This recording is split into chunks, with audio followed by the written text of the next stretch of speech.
اماناتکم وانتم تعلمون۔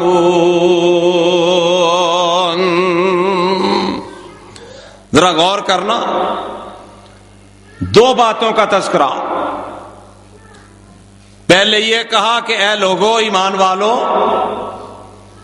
اللہ سے اور اللہ کے رسول صلی اللہ علیہ وسلم سے چوری نہ کرنا۔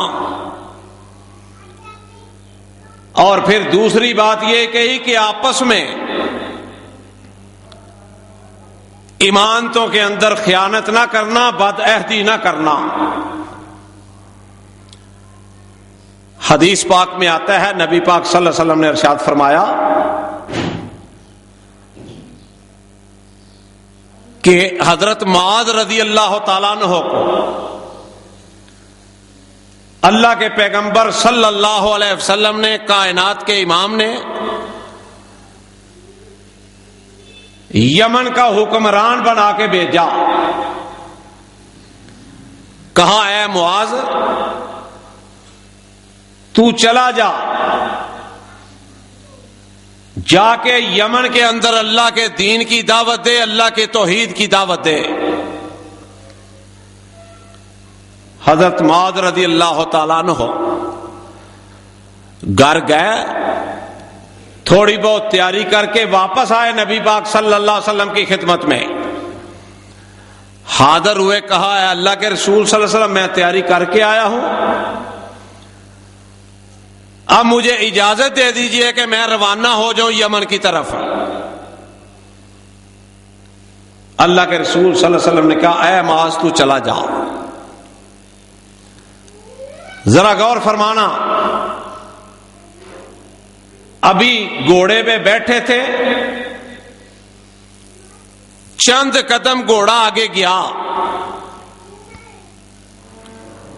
رسول محترم صلی اللہ علیہ وسلم نے معاذ کو آواز دے کر پھر بلایا، کہا معاذ میری بات سن لے۔ واپس آئے، کہا کہ اللہ کے رسول صلی اللہ علیہ وسلم حکم کیا ہے؟ کہا معاذ میں نے صرف تجھے اس وجہ سے بلایا ہے، اس لیے بلایا ہے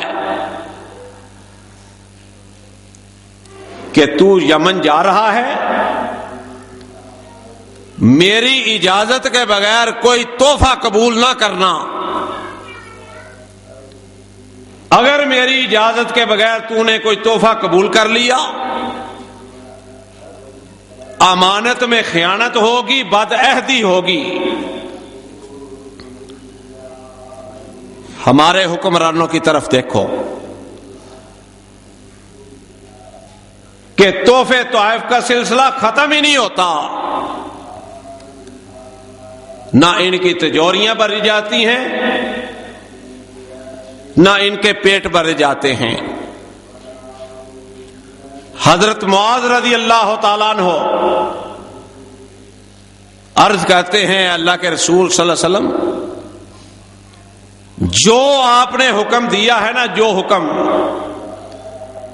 انشاءاللہ نہ امانت کے اندر خیانت ہوگی، نہ بد عہدی ہوگی۔ پھر دیکھو حدیث پاک میں آتا ہے کہ کئی موقع پر ایسا ہوا کہ رسول اللہ صلی اللہ علیہ وسلم جنگ سے واپس آئے، مال غنیمت آیا، کئی بے ایمانوں نے نعوذ باللہ رسول اللہ صلی اللہ علیہ وسلم پر بھی الزامات لگائے، بددیانتوں نے کہا کہ اللہ کے رسول صلی اللہ علیہ وسلم نے مال اکٹھا کیا ہے، پتہ نہیں ان کو اپنوں کو دینا ہے یا کوئی خصوصی مال جو ہے اپنے لیے رکھنا ہے۔ عجیب باتیں کرنی شروع کر دی مخالفین نے۔ ایسے ایسے لوگ بھی زندگی میں پیدا ہوئے ہیں کہ جنہوں نے پیغمبروں کی مخالفت کی، اور ایسے ایسے جانشار بھی اللہ نے پیدا کیے ہیں اسلام کے اندر۔ حضرت ابو بکر صدیق رضی اللہ تعالیٰ عنہ جیسے، حضرت عمر فاروق رضی اللہ تعالیٰ عنہ جیسے، حضرت عثمان رضی اللہ تعالیٰ عنہ جیسے، حضرت علی رضی اللہ تعالیٰ عنہ جیسے، حضرت بلال رضی اللہ تعالیٰ عنہ جیسے اللہ نے ایسے ایسے سپوت پیدا کیے اسلام کے کہ قیامت تک دنیا ان کے سیرتیں پڑھ کے حیران اور دنگ رہ جائیں گی. لیکن ان بے ایمانوں نے رسول اللہ صلی اللہ علیہ وسلم پر بھی الزام تراشی کی. آج بھی دیکھو نا، غور کرو کہ یہ جو کشمیر میں مجاہدین لڑ رہے ہیں اسلام کے بول بالے کے لیے، اسلامی نظام کے لیے، ان پر بھی لوگ بڑیاں انگلیاں اٹھاتے ہیں کہ جی ان کے پاس گاڑیاں کتنی کتنی اچھی ہیں، اے جی وہ کھانا بڑے بڑے اچھے ہوٹلوں میں کھاتے ہیں. یہ نہیں دیکھتے کہ وہ اسلام کے لیے کام کتنا کر رہے ہیں، ملک کے لیے کتنا کام کر رہے ہیں. تو کئی لوگوں نے تو اللہ کے پیغمبروں کو نہیں چھوڑا الزام دینے میں. وہ بددیانت آدمی تھے، حالانکہ نبی ہو اور بددیانتی ہو، بد عہدی ہو، یہ تو ہو ہی نہیں سکتا. جس وقت ان لوگوں نے الزام تراشی کی رسول اللہ صلی اللہ علیہ وسلم کے پاس، اللہ نے قرآن نازل فرما دیا، فرمایا وما کانا لنبی ان یغل ومن یغلل یاتی بما غل یوم القیامہ ثم توفی کل نفس ما کسبت وهم لا یظلمون.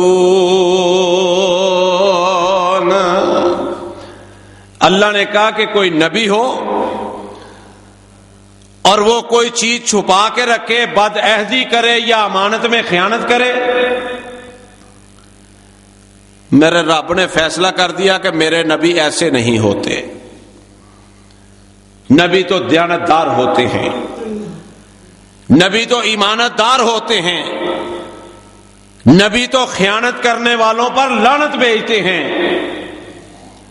میرے اللہ نے قرآن میں یہ آیت نازل کر کے اللہ نے فیصلہ دے دیا کہ میرے نبی پاک صاف ہوتے ہیں.